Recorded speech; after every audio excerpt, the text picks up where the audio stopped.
મધ્યપ્રદેશથી પાર્સલોની આડમાં English દારૂનો મોટો જથ્થો ભરી લાવેલા ઈસમને ઓઢવ પોલીસે ઝડપી લીધો છે। આપ જોઈ રહ્યા છો નવ દ્રષ્ટિકોણ ન્યૂઝ, સત્યની સાથે હું છું કાળીદાસ પરમાર। એક નજર આજના મુખ્ય સમાચાર પર।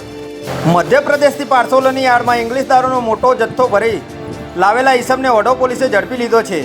ઓઢવ પોલીસ સ્ટેશનના પીઆઈ પીએન જીંજુવાડિયા સાહેબના માર્ગદર્શન હેઠળ સર્વેલન્સ સ્ક્વોડના પીએસઆઈ ડીઆઈ પટેલ અને તેમની ટીમ પેટ્રોલિંગમાં હતી ત્યારે પીઆઈ જીંજુવાડિયા સાહેબને મળેલી હકીકતના આધારે ઓઢવ રિંગ રોડ પાસે આવેલા ક્રિસ્ટલ એવેન્યુની સામે આવેલ બ્રિજની નીચે જાહેરમાં પંચો સાથે રેડ કરતા આરોપી હેમેન્દ્ર રાજપૂત પાસેથી પાર્સલ પેકિંગમાં પેક કરેલો વિદેશી દારૂનો મોટો જથ્થો મળી આવ્યો હતો।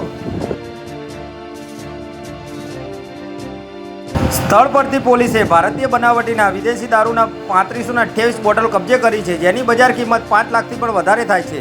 ત્યારે આરોપીની પૂછપરછમાં સામે આવ્યું છે કે આ દારૂનો જથ્થો ઇન્દોરના જગદીશ પવારે ભરી આપ્યો હતો અને અમદાવાદના કાંચા સંકેતભાઈ રાજપૂતે પહોંચાડવાનો હતો। આ કાર્યવાહીમાં ASI Ranjitsinh Ramsinh, head constable Rohitsinh Ranjitsinh, police constable Shaktisinh Jagdishsinh, Hiteshbhai Khodidas, Kuldeepsinh Amarsinh, Vanrajsinh Balvatsinh, Mahavirsinh Sahebsinh, Budhabhai Mirabhai, Pratipalsinh Anvirsinh તેમજ વિશાલભાઈ દેવસિંહભાઈ સહિતના પોલીસ કર્મીઓ જોડાયા હતા।